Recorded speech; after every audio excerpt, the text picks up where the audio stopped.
You ever get the gut feeling that someone is smiling to your face while secretly sharpening knives behind your back?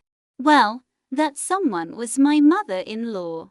Hi, I'm Emily, and this is the story of how my husband's MOM tried to humiliate me at my own baby shower by inviting his ex, and how I turned the tables by exposing her dirty little secret in front of the entire family. It wasn't just revenge.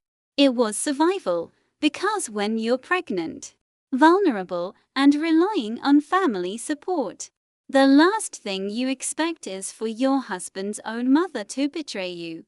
But let me back up a little. I was about 6 months pregnant when it all began.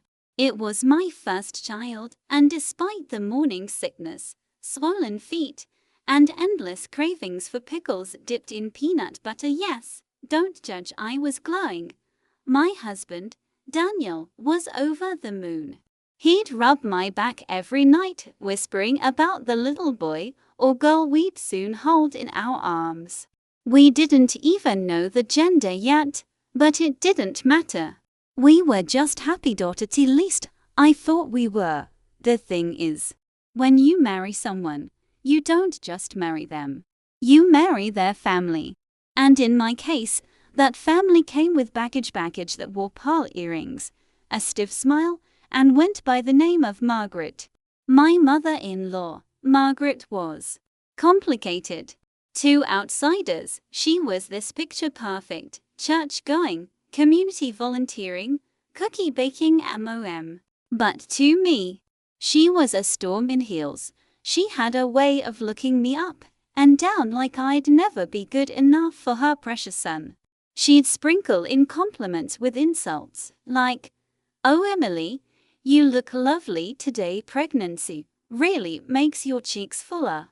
Or, "Daniel always dated such ambitious girls, but I suppose being a homemaker has its charms." Yeah, that kind of nice. And then there was the ghost that haunted my marriage, Claire, Daniel's ex. The one his MOM adored.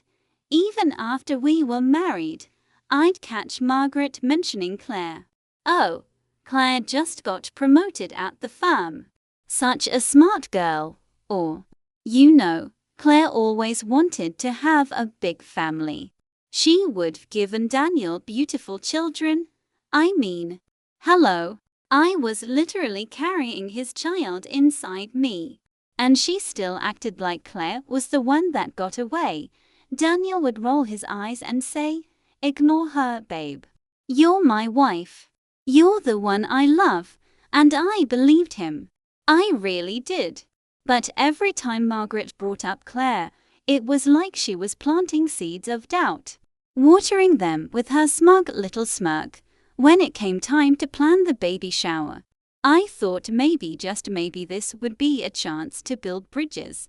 I pictured something sweet, intimate, full of love, balloons, pastel colors, laughter, and family coming together to celebrate new life. Margaret offered to help organize, and against my better judgment, I said yes. I thought maybe including her would make her feel important and help us bond. Big mistake. She immediately started taking over. "Oh Emily, leave the invitations to me. I know the family better. Oh, I'll handle the catering. You just focus on resting."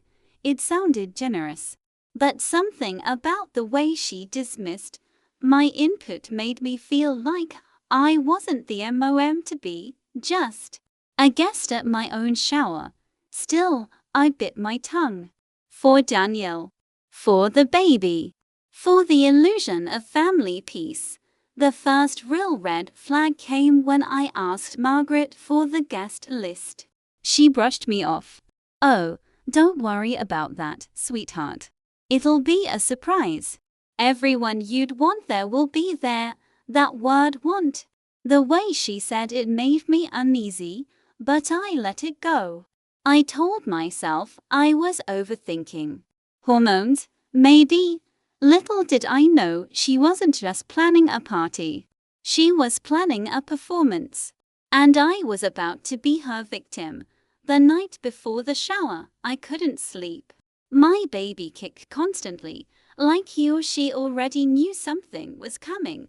I remember lying there, staring at the ceiling, and whispering to Daniel, "Promise me tomorrow will be about us.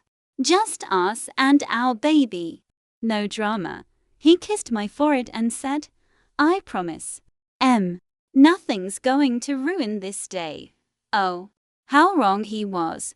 Because when I walked into that baby shower the next morning, balloons floating, cake gleaming, and music playing softly in the background, I locked eyes with the last person I ever expected to see, Claire, Daniel's ex, standing there in a tight dress, holding a gift bag, smiling like she belonged, and right next to her was Margaret, beaming like a queen who had just crowned her favorite princess.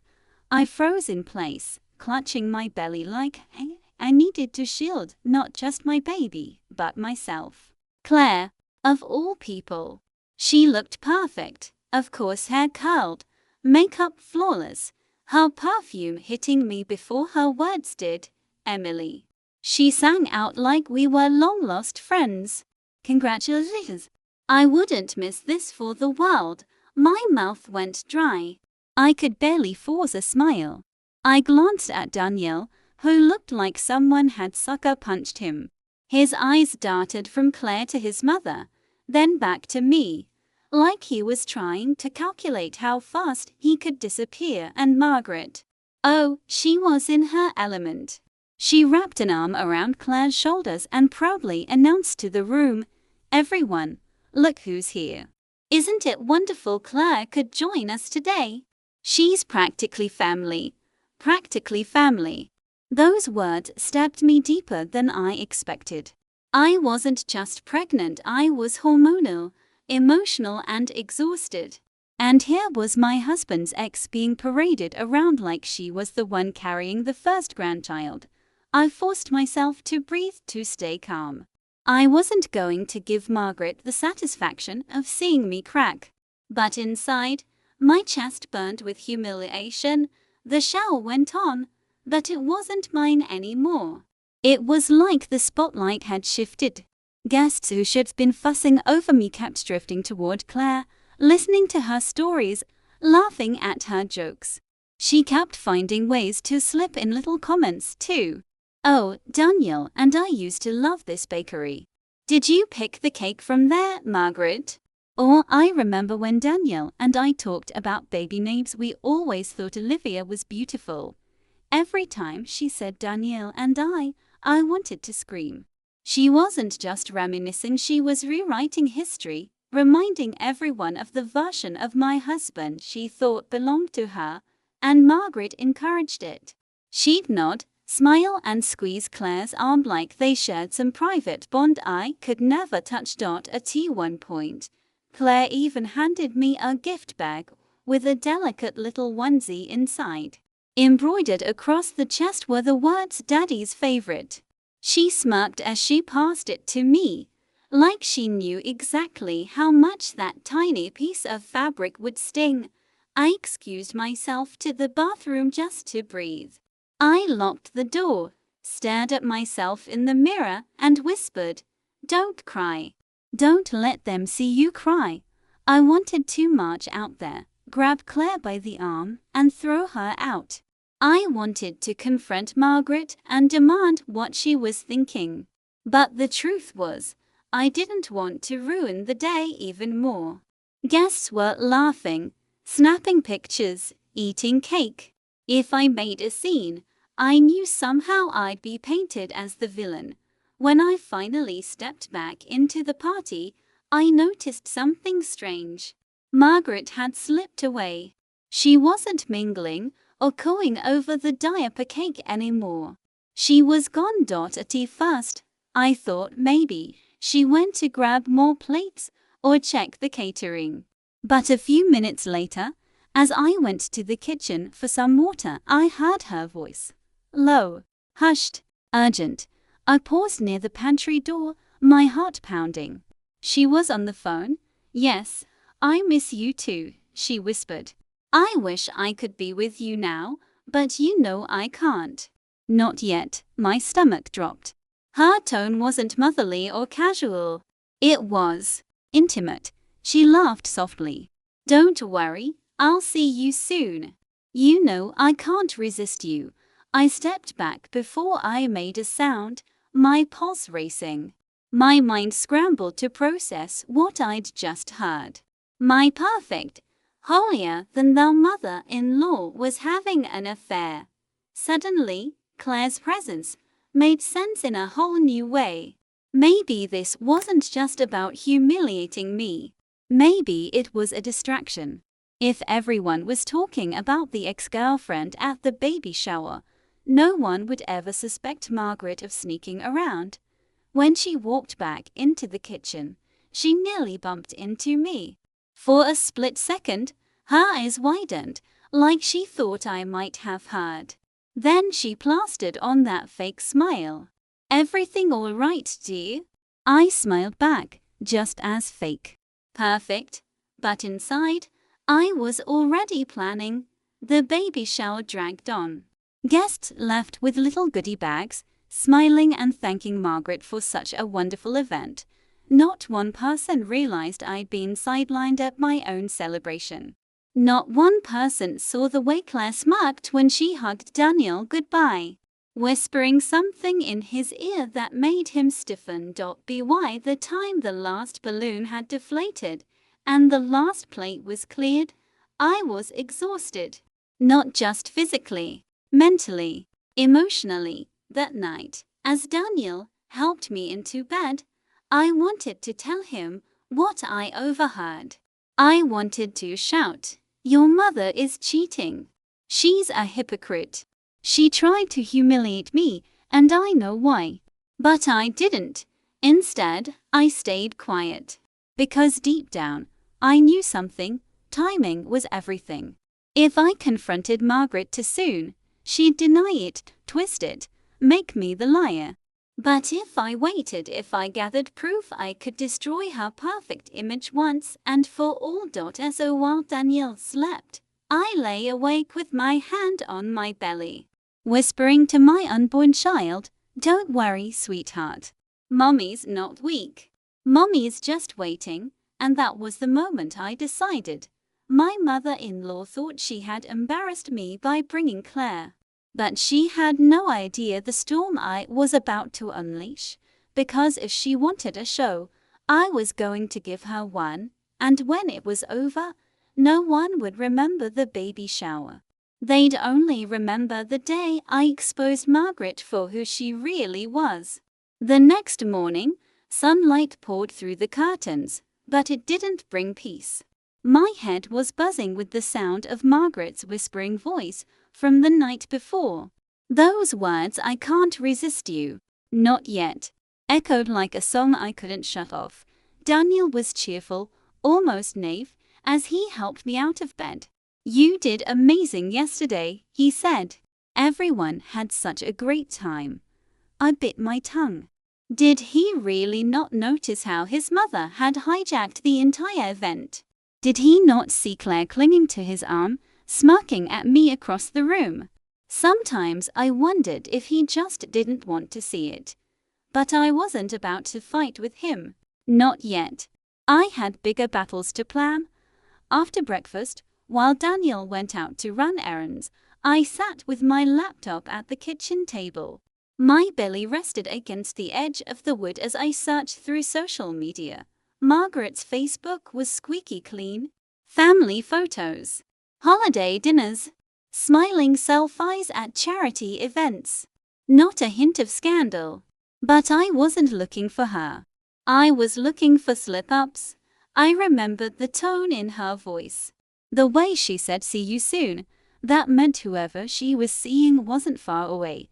I tried a trick my best friend once taught me, stalking through tags. Margaret wasn't dumb enough to post anything herself, but other people might. I clicked through her friends list, scanning for anyone suspicious. Nothing. Just neighbors, old colleagues, family members. It wasn't until I opened Instagram that I saw it. A photo posted by a man named Thomas. He was a little older, probably mid-50s, salt and pepper hair, the kind of man who carried himself like he'd been in charge his whole life. His caption read, "Great dinner last night with my favorite person." No tag. Just a plate of steak, a glass of wine, and if you zoomed in far enough, the corner of a very familiar pearl earring. Pearl earrings. The ones Margaret wore religiously. My pulse quickened. Could it be that easy? Could she really be slipping up with something so small? I dug deeper. Thomas wasn't exactly private.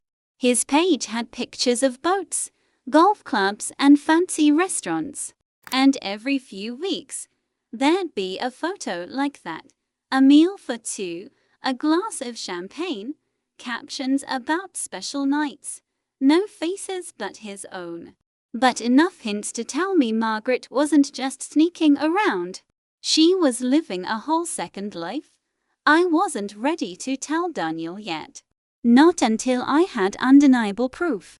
Screenshots were one thing, but Margaret would just claim coincidence.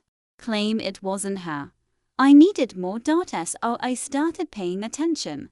Every time Margaret visited, I noticed her perfume lingered longer, as if she had just sprayed it before coming over.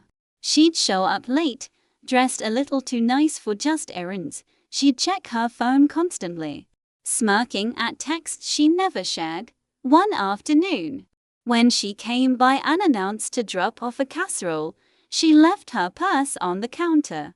My hands itched to grab it, to peek inside, but I didn't. Not yet. My baby kicked, reminding me I couldn't afford to take risks. But fate seemed to want me to see the truth. Because that night, as Daniel and I sat in the living room, he mentioned something that made my heart stop. "Funny thing," he said casually. "Mom told me she's been helping out at the church late nights. Some kind of volunteer group." I raised my brows. "Really? Every week?" "Yeah. She says it's her passion project." He smiled, completely convinced. That was it.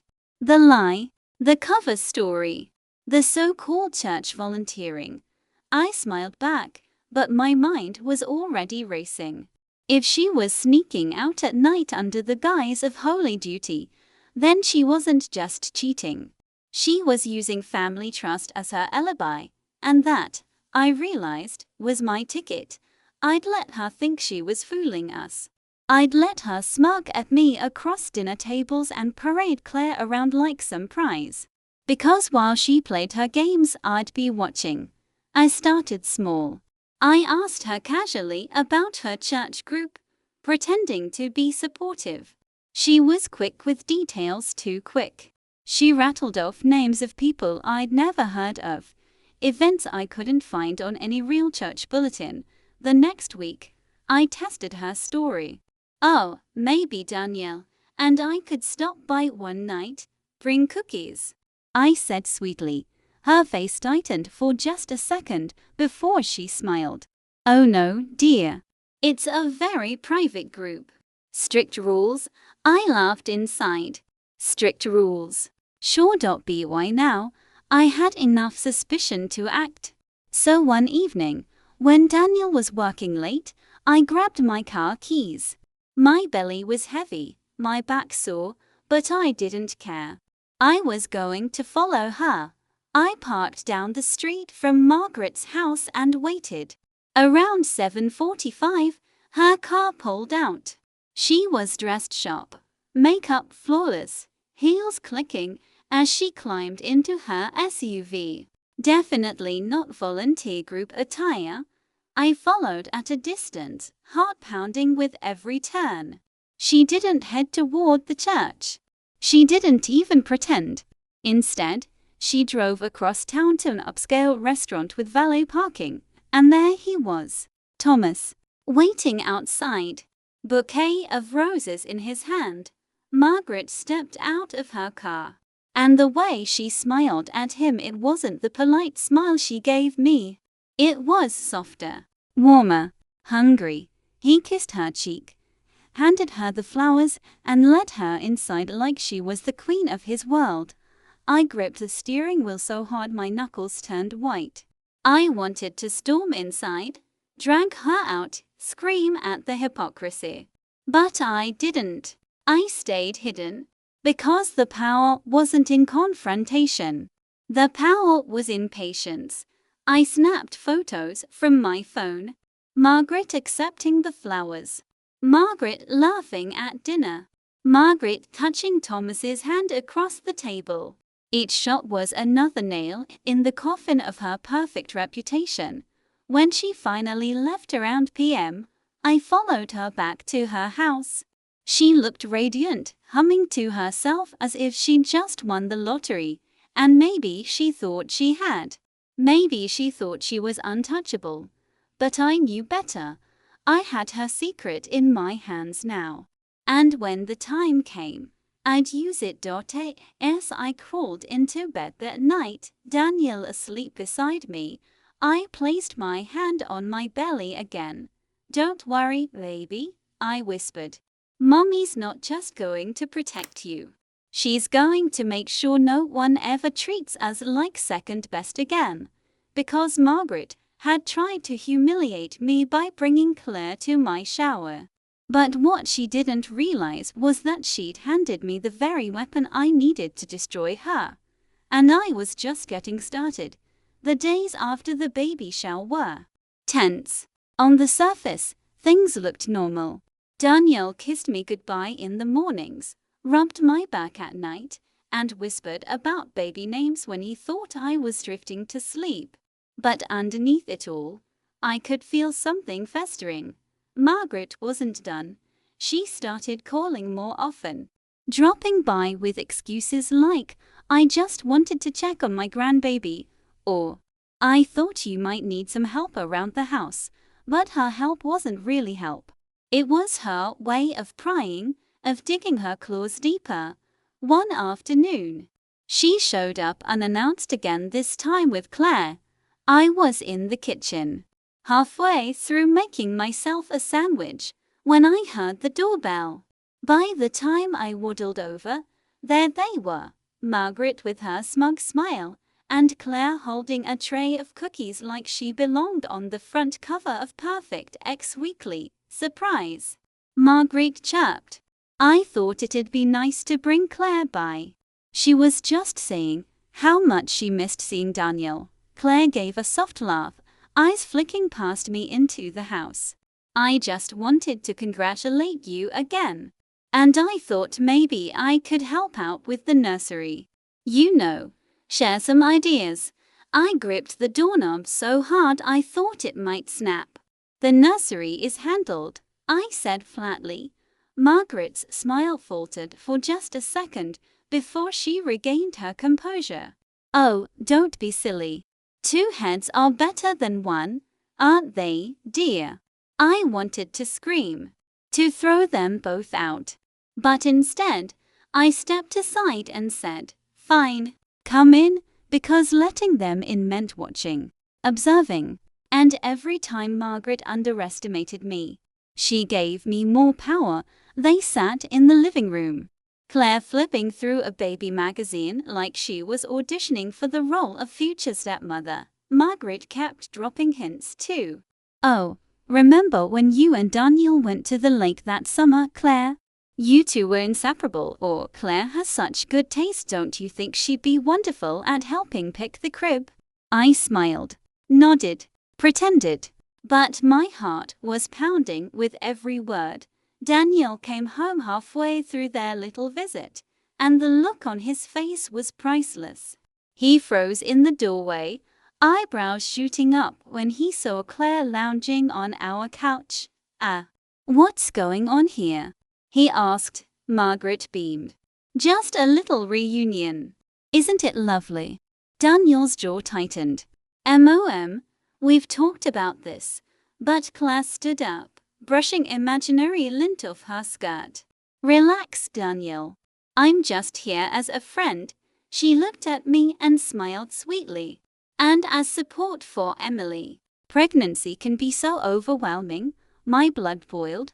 but I stayed quiet. After they left, Daniel shut the door a little harder than necessary. I'm sorry, Em. I had no idea Em was going to do that. I looked at him, searching his face. Do you still have feelings for her? I asked quietly. His eyes widened. What? No. Absolutely not. You're my wife. You're the mother of my child. I don't care what Em thinks. I wanted to believe him. And part of me did. But another part of me couldn't forget the way Claire leaned in close, the way Margaret looked so proud. That night, as I lay awake, I thought about the photos on my phone. Margaret holding roses. Margaret laughing at dinner. Margaret sneaking around while pretending to be the perfect mother. I had the ammunition. All I needed was the right battlefield, and it seemed like Margaret was intent on creating one for me. Because the very next week, she called Daniel and insisted we come over for dinner. A family gathering, she called it. To celebrate the baby. My gut told me it was another setup. Another stage for her to try to humiliate me. To paint Claire as the shining star. But instead of refusing, I said yes, because if she wanted a show, I'd give her one. The night of the dinner, I dressed carefully. A simple maternity dress, soft colors, nothing flashy. I wanted to look calm, composed, like the exact opposite of the storm I was carrying inside. When we arrived, the table was set like a banquet. Candles flickered, plates gleamed, and Margaret hovered like the queen of the castle. And yes, Claire was there. Of course she was. Sitting pretty in the chair right beside Daniel's usual spot. As if Margaret had planned the seating chart just to see me snap. I didn't. Not yet. Instead, I smiled, greeted everyone, and sat across from them. My phone was tucked in my purse, the photos waiting like loaded bullets. Dinner dragged on, filled with Margaret's pointed comments and Claire's too sweet laughter. But I barely tasted the food. My heart raced with every passing minute, waiting for the right moment. And when Margaret finally raised her glass to toast to family, to love, and to the beautiful legacy we're building, I knew this was it. The stage was hers. But the show was mine. When I woke up the morning of the baby shower, I felt a strange mix of excitement and dread. I looked in the mirror, hands resting on my round belly, and whispered, "Today, you and I are going to face them." I slipped into the dress I had chosen weeks ago, a soft pastel blue that flattered my bump. I wanted to look radiant, untouchable, because if my mother-in-law planned to humiliate me, she'd be in for a surprise. When Daniel saw me come down the stairs, his eyes lit up. "Wow, you look incredible," he said, leaning down to kiss me gently, but beneath the affection, I noticed his jaw was tense. He hadn't slept much either. We both knew today could become a war zone. The drive to the venue was quiet. Daniel reached for my hand, squeezing it like he was apologizing in advance for whatever drama might unfold. The hall my mother-in-law booked was extravagant: high ceilings, chandeliers, pastel balloons, a dessert table that looked like it belonged on Pinterest. She had gone all out, but it felt less like a baby shower and more like a performance. And sure enough, when I walked in, I saw her standing proudly near the entrance, greeting guests as though she were the guest of honor. "Ah, finally, the star of the day," she announced in a loud, overly sugary tone when she spotted me. Her eyes flicked over my dress like she was inspecting me. I forced a smile. "Thanks for organizing this. It looks nice. Only the best for my grandchild," she said, emphasizing the word "my" like she had ownership. Guests started filtering in: friends, relatives, co-workers. Everyone carried pastel-colored gift bags and cheerful smiles. I tried to relax, mingling with my friends, laughing when they touched my bump, and accepting warm congratulations. But then I saw her, Rachel. She walked in like she owned the place, wearing a sleek white dress that almost looked bridal. Her hair was perfectly curled, makeup flawless, heels clicking confidently against the floor, and who was walking right beside her? My mother-in-law. I froze, my blood turning cold. Daniel muttered under his breath, "Oh, hell no." Rachel spotted me and plastered on a fake smile. "Oh my gosh. You look so big. Congratulations." My friends shifted uncomfortably. Some whispered to each other. Everyone knew Rachel was Daniel's ex. Everyone also knew it was inappropriate for her to be here. I swallowed hard. "Rachel, surprised to see you here. Oh, your sweet mother-in-law insisted I come. She said it wouldn't be the same without me," Rachel replied, loud enough for half the room to hear. I turned my gaze to my mother-in-law. "Really?" She smirked. "Rachel's practically family. She and Daniel have such history. I just thought it would be nice to include her." Gasps and awkward chuckles rippled around the room. My heart pounded so hard I thought I'd faint. Daniel snapped, "Mom, this is supposed to be our day. Why would you bring my ex here?" She waved him off like he was being dramatic. "Oh, stop. It's just a party. Besides, Rachel was always like a daughter to me." Unlike. Her eyes flicked at me, that was it. The humiliation was intentional. She wanted me to feel small, overshadowed, unwanted at my own baby shower. Rachel leaned closer and whispered, "You know, some people think Daniel and I still make the better couple." I clenched my fists. I could have screamed. I could have cried. But instead I smiled because in that moment, I realized something. I had been sitting on a secret for weeks. A secret my mother-in-law never thought I'd find out. And if she wanted to play dirty, then I was ready to burn the whole game down. The party carried on. But it wasn't the cheerful celebration I had imagined. Everywhere I turned, whispers followed. Guests glanced at me, then at Rachel, then back at my mother-in-law. Piecing together the awkward triangle she had orchestrated, I tried to hold my composure, smiling at my friends, thanking them for gifts. But every second I felt the sting of Rachel's presence. She lingered near Daniel too often, laughing at his jokes, touching his arm like she was reclaiming lost territory. And my mother-in-law. She watched me like a hawk, waiting for me to crack. I wasn't going to crack. When it came time for speeches, she jumped at the microphone first. "Ladies and gentlemen," she began, her voice dripping with pride, "today, we celebrate my precious grandchild-to-be. This is such a special moment for our family, and of course, for Daniel. He's always made me proud. And you know." She gave Rachel a smile. "Some women are simply unforgettable." The room went silent. Daniel's face turned scarlet. I squeezed his hand, telling him silently to let me handle this. "Thank you, everyone, for coming," I said as I stepped forward. My voice was steady, calm, but beneath the surface, my pulse raced like a drum. This day means a lot to me. And since family means everything, I think it's only right to be honest, fully honest. My mother-in-law frowned, confused. "What are you doing?" she hissed. I smiled sweetly. "Oh, just sharing something special. Something everyone deserves to know." I reached into my purse and pulled out my phone. The screen glowed with the evidence I had been saving for this exact moment. Screenshots, messages, photos.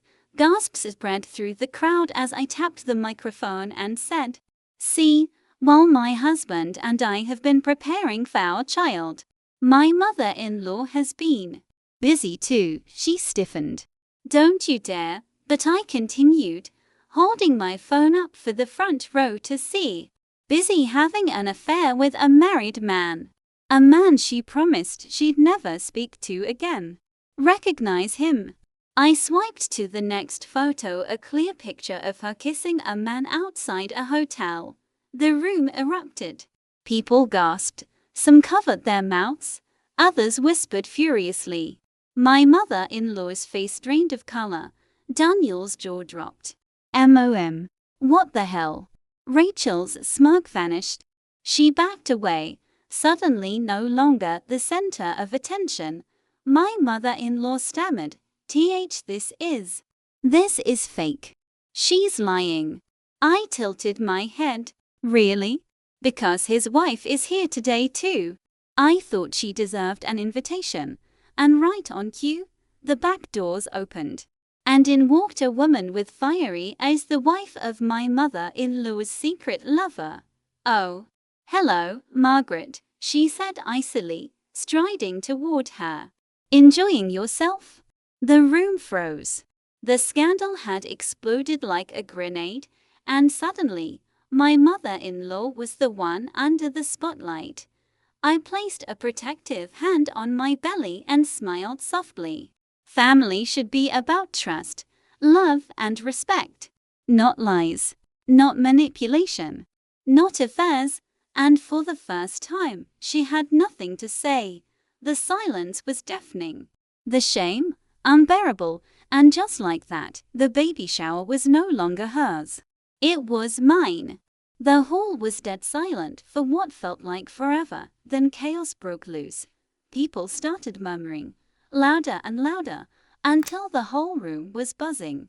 My mother-in-law Margaret stood frozen, her face pale, lips trembling, eyes darting between the incriminating photos and the furious wife now glaring her down. Margaret, you homewrecker. The woman spat, her voice slicing through the air. You ruined my marriage. Gasps echoed again. My aunt, who never missed a bit of gossip, nearly dropped her plate of cake. Friends whispered to each other, at her own son's baby shower. Seriously? Margaret lifted her hands as if she could calm the storm. It's not what it looks like. Oh, cut the act, I interrupted sharply. My patience had snapped. You've lied to everyone for long enough. You wanted to humiliate me by bringing Rachel, by reminding everyone of Daniel's past. But the truth is, you're the one living in filth. Daniel, red-faced and furious, stepped forward. MOM. Is it true? Margaret avoided his eyes, which said everything. He slammed his hand against the table, rattling glasses. You destroyed this family with your nonsense. And for what? For attention. For power. Rachel tried to slip out quietly, but guests noticed and started whispering. Where's she going? Was she in on this? I turned toward her. Running away already, Rachel? Weren't you supposed to be the star today? Rachel froze mid-step, cheeks flushing. I had nothing to do with this, oh please, one of my friends snapped. You showed up to a pregnant woman's baby shower in white, clinging to her husband. Sit down. The crowd chuckled bitterly and Rachel sat, shrinking into her chair, stripped of her smugness. Margaret, desperate, finally raised her voice. Enough. This is supposed to be about the baby. No, I said firmly, placing a hand on my belly. This is about respect. And you've disrespected me, your son, and our future child from the moment you decided I wasn't good enough for your family. Daniel stood by my side, his arm around me protectively. MOM, you're done. You don't get to talk down to my wife ever again. You don't get to manipulate our lives. And after today, don't bother coming around unless you're ready to apologize. The silence that followed was brutal. Guests shifted, some even clapping softly. Margaret's lips quivered. She looked around, but there was no sympathy left. The scandal was out. The shame hung heavy. She had lost the crowd and her son. I exhaled deeply, finally feeling the weight lifting from my chest. My belly kicked gently, almost like my baby was cheering for me. In that moment, I knew this wasn't just revenge. This was reclaiming my dignity. And Margaret, she would never look at me the same way again. After my words, the atmosphere in the room shifted completely. The baby shower, once intended as Margaret's stage, now felt like her downfall. Guests started gathering their things, exchanging side eyes and whispered judgments. The energy wasn't celebratory anymore. It was sharp, almost electric, with Margaret's shame hanging in the air. One of Daniel's cousins muttered, "I didn't come here for this drama," before walking out. Others followed, filing toward the door, their pastel gift bags swinging by their sides. Margaret stood stiffly in the middle of the chaos, clutching her purse like a lifeline. Her face had hardened into a mask, the mask of a woman desperate to save face. Even as the walls crumbled around her, she turned to me suddenly. "You think you've won, don't you? You humiliated me in front of everyone." I tilted my head. "No, Margaret. You did that all by yourself." Her nostrils flared. "You'll regret this. Daniel will regret this. Families don't survive when outsiders meddle." That word outsiders hit me like a knife. After all these years of being married to her son, of carrying her grandchild, she still saw me as nothing but an intruder.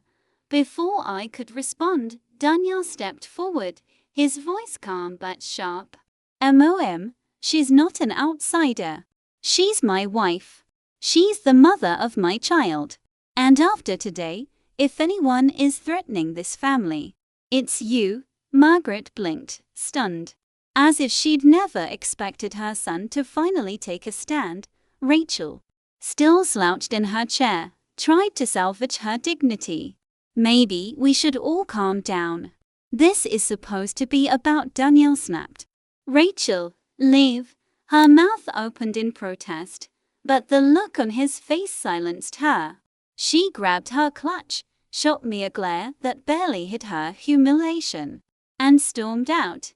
I exhaled slowly, feeling my heartbeat finally start to steady.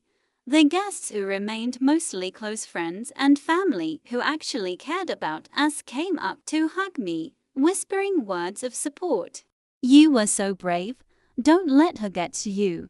We're here for you." I smiled through the exhaustion. My hands kept drifting to my belly, as if grounding myself in the reminder of why all this mattered. Eventually, Margaret could no longer stand the glares, the whispers, the judgment. With a sharp tug of her purse strap, she hissed, "Fine.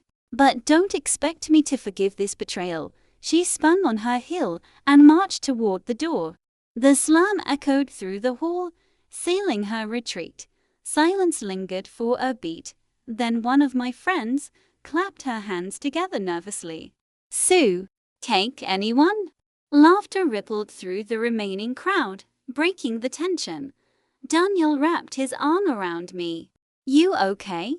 I leaned into him. "Better than ever. For once, she doesn't get to control the narrative." The baby shower didn't end the way I imagined.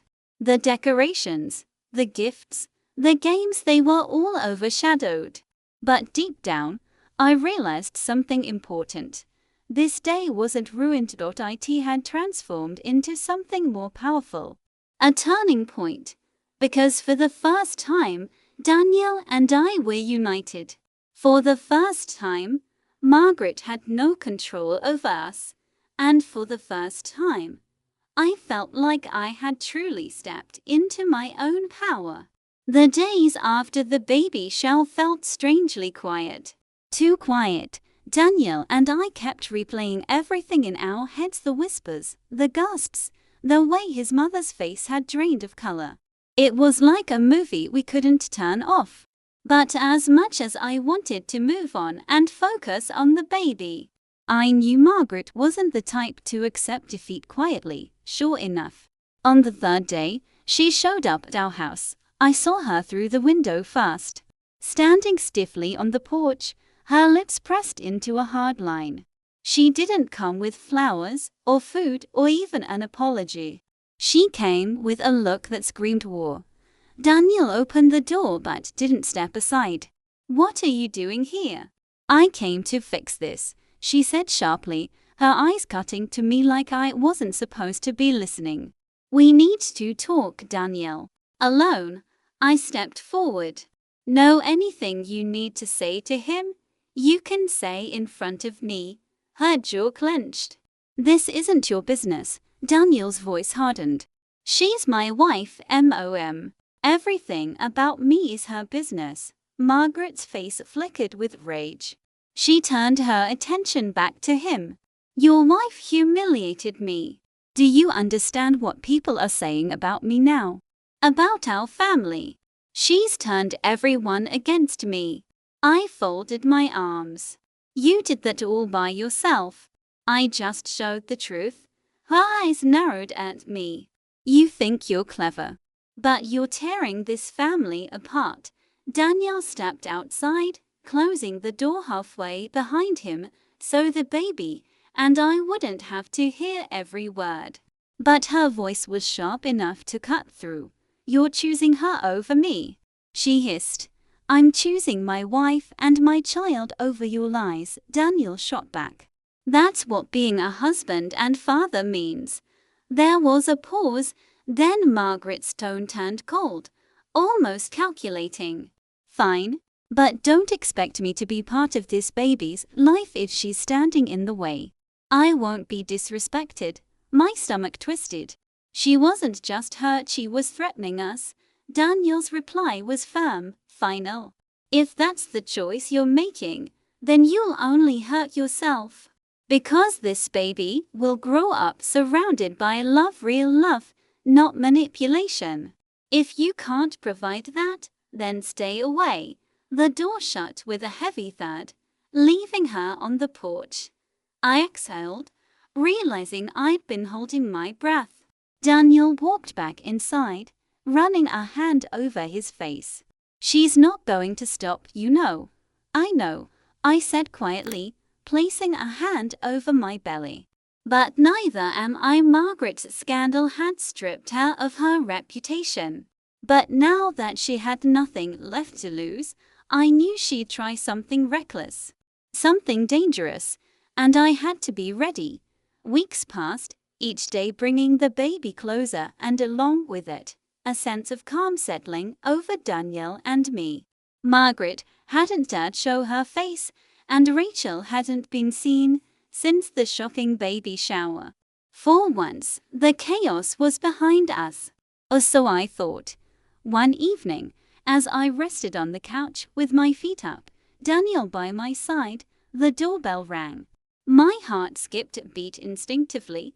I knew it wasn't a casual visit. Sure enough, Margaret stood there, her posture rigid, lips tight, eyes calculating. She didn't smile, didn't apologize. Instead, she held a stack of papers in her hand, bills, letters, some documents I didn't recognize immediately. "I've come to make things right," she said, her tone colder than before. "I don't want enemies in this family." I tilted my head. "Is this part of your plan to manipulate us again?" Her lips pressed into a line. "No, I've thought about what happened. I see now that I was wrong about everything." Daniel raised an eyebrow but stayed silent, letting me speak. I stood, hands resting on my belly. "You humiliated me. You betrayed your family. You tried to rewrite history with your ex, and you tried to hide your lies behind a perfect facade. If you want to be part of our lives, it has to be on our terms." She hesitated, the papers in her hands trembling. "I understand. I only want to repair the damage." I held her gaze. This isn't about you. It's about protecting my family, my child, and making sure the future is safe from your manipulation. You need to step back and earn your place honestly. No games. No lies. Margaret looked like she was swallowing pride. Slowly, she nodded. I can do that. Daniel stepped forward. From now on, boundaries are clear. You cross them, you lose your privilege. Our baby, our family, comes first. Margaret swallowed, and for the first time, I saw real remorse in her eyes. It wasn't perfect, but it was enough to signal she understood the consequences. That night, I sat with Daniel and whispered to my belly, "Everything's going to be okay. Mommy and Daddy have your back, always." And for the first time since the storm started, I felt peace. The weeks that followed were calm. Margaret didn't visit uninvited. Daniel and I laughed more, planned more, and basked in the anticipation of meeting our child. The chaos of manipulation and humiliation faded into memory, a lesson learned one I'd never forget. Then the day came. I woke to contractions, my body tense with anticipation. Daniel held my hand the entire way to the hospital, whispering encouragement, his eyes full of pride and love. Hours later, our baby arrived healthy, beautiful and perfect.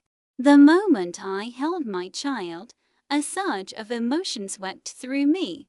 Every insult, every slight, every humiliation melted away, replaced by a profound sense of victory and fulfillment. And Margaret, she called once, weeks later, to congratulate us.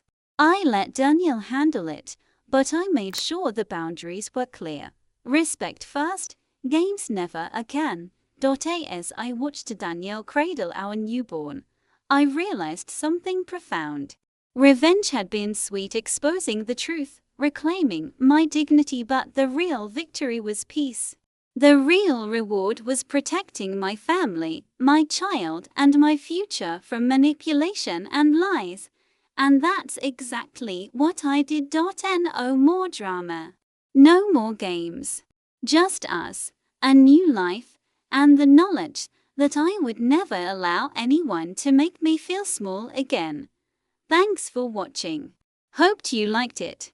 If you watched till the end, please comment revenge so that we could understand you were with us till the end. As well as, please let us know, where are you watching from? What do you want to hear from us in next video? If you have any incident in your life, please let us know. We would love to share your story.